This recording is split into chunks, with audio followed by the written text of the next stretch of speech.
Hey, what is up, mortals? It is Trina here with a new video for you. Welcome to the Season 3 finale of What If Deku Was Given the Six Paths Power? I just wanted to greet you guys by just saying, sit back and relax, you're in for a treat. So, we begin. Your time may have come to an end, but be sure that I'll use your teachings to better the world. Being the next in line to nurture One for All is not just an honor, but a duty I'll carry until the moment I die. Thank you for all the great moments, All Might. I'll treasure them within me for the rest of time in the hopes that they inspire future generations. Perhaps someday, somebody will see me the same way that I saw you on my little PC. But until then, I bid you farewell. Izuku concluded as he took his hand off his master's coffin. Days had passed, and All Might had been given a proper burial, one that a great majority of Japan was present for. The number one hero had left this world, taking away the pillar of evil with him, leaving only tiny embers that would be snuffed out soon enough. It was sad but not depressing enough, as the heroes couldn't even begin to comprehend that Shigaraki was still out there and closer to hatching. Once this occurred, he would be capable of destroying the society that had wronged him. They did deserve it, after all. The day the villains rose from the ashes was fast approaching. On the other hand, UA High once more avoided closure, even though this time around, Principal Nezu was almost hanged in the process. This led to the school building dorms to house their many students. This way, the kids would be kept safe, they promised. But as this was occurring, Bakugo had come to a decision. It had been a hard one to make. But due to the current circumstances and the considerable guilt he now carried, he was forced to play this card. "I'm leaving UA, Izuku," the young man told his childhood friend. "But Kacchan, I'm responsible for All Might's death. If I hadn't been captured, the raid wouldn't have happened. And if it didn't, then All Might wouldn't have perished fighting that monster. It's only fair that I lost my quirk because of it." "That's not true! You should know that better than anyone. All Might made his decision, and here we are. I also feel guilty, you know? I was there. I could have helped him. But he knocked me out to ensure that I wouldn't intervene. I know that if I had been there to help him, then he would still be alive. I am certain of it. But we can't live thinking that way. Neither of us can change the past, but the future is still out there for us to make. Even without a quirk, you can still be a hero. Please, Izuku. I'm done for. Dynamite is no more. I'm a quirkless nobody that will have to remain on the sidelines. And perhaps that's for the best. If you ever need me, you know where to find me. And I'm also a call away. Even if I'm not a hero, that doesn't mean that I'll hesitate to help a friend. Until then, I'll take my leave," Bakugo concluded, and began to walk off into the setting sun. Midoriya extended his arm, but soon lowered it. He knew that it was meaningless to fight it this time. His friend had made a decision, and here they were once more. His quirk being erased had hit him hard, but the loss of All Might had hit him harder. Of this, Deku could bet on. Meanwhile, Shoto Aizawa was going through a mental crisis. In just a single term, he had lost a quarter of his class, and by this point, it was getting harder to keep himself together. At a time like this, he felt like resigning, but remembering all the ones that were still there, counting on him, made him get back on track. And thanks to this, he was able to go and visit all the homes of the 1A students. He profusely apologized to each and every one of them, as he had failed in his duties until now. But he promised that from now on, he would give his life to keep them safe. He was ready to put his life on the line to make sure his kids would get to see a brighter tomorrow. His genuine words moved some parents while barely convincing others. But it had been enough to gather all of Class 1A back, which meant that he had succeeded. For an instant, he was allowed to feel happiness. But this was only momentarily, as he got ready to continue along with this new path of his. His precious students would soon go get their provisional hero licenses. In this way, they would be ever closer to achieving their dreams. Honey is a free browser add-on available on Google, Opera, Firefox, Safari. If it's a browser, it has Honey. Honey automatically saves you money when you check out on sites like Amazon, Papa John's, and Kohl's. Wherever you shop, it's a good chance that Honey could save you money. All you have to do when you're checking out at these stores is to click that little orange button, and it will scan the entire internet and find discount codes for you. If there is a coupon code, they will find it. And if there's not a coupon code, you can rest assured that you are getting the best price possible. If you install Honey right now, you could save like $50 to $100 on your shopping, doing nothing. There's literally no reason not to install Honey. It takes 2 clicks, 10 million people use it, 100,000 5-star reviews. Unless you hate money, you should install Honey. 9 days before the provisional license exams were held, the students began to develop their special moves with the help of the Pro Hero teachers. For the first time in a while, the students were having a blast, but Deku was still trying to figure out how to use One For All correctly.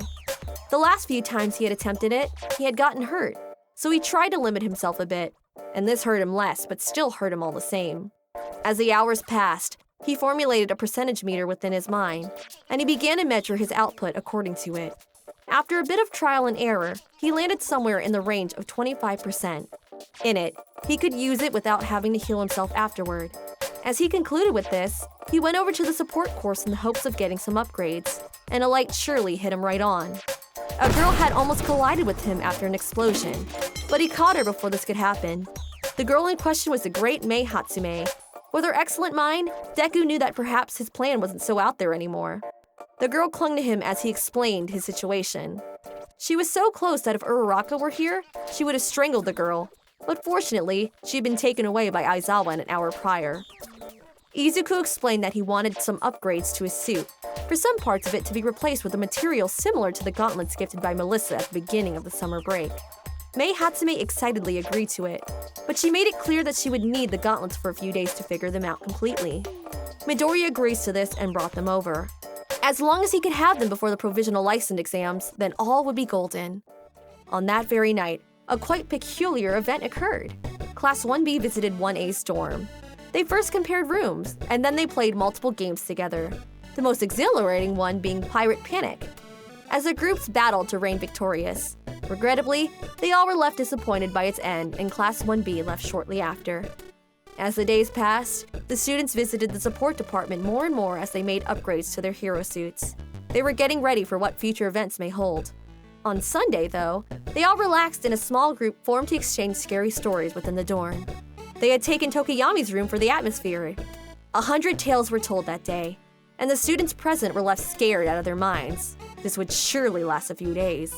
On that very day, Momo, Uraraka, Toru, and Jiro were hanging out in the latter's room.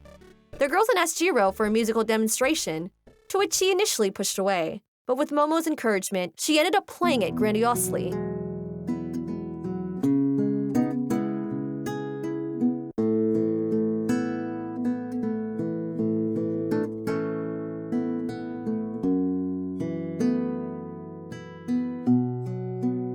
By its end, the girls were excited. The performance had been outstanding, but 2 of them were surely embarrassed. See? That wasn't so bad, now was it? It would be best if you did it more often.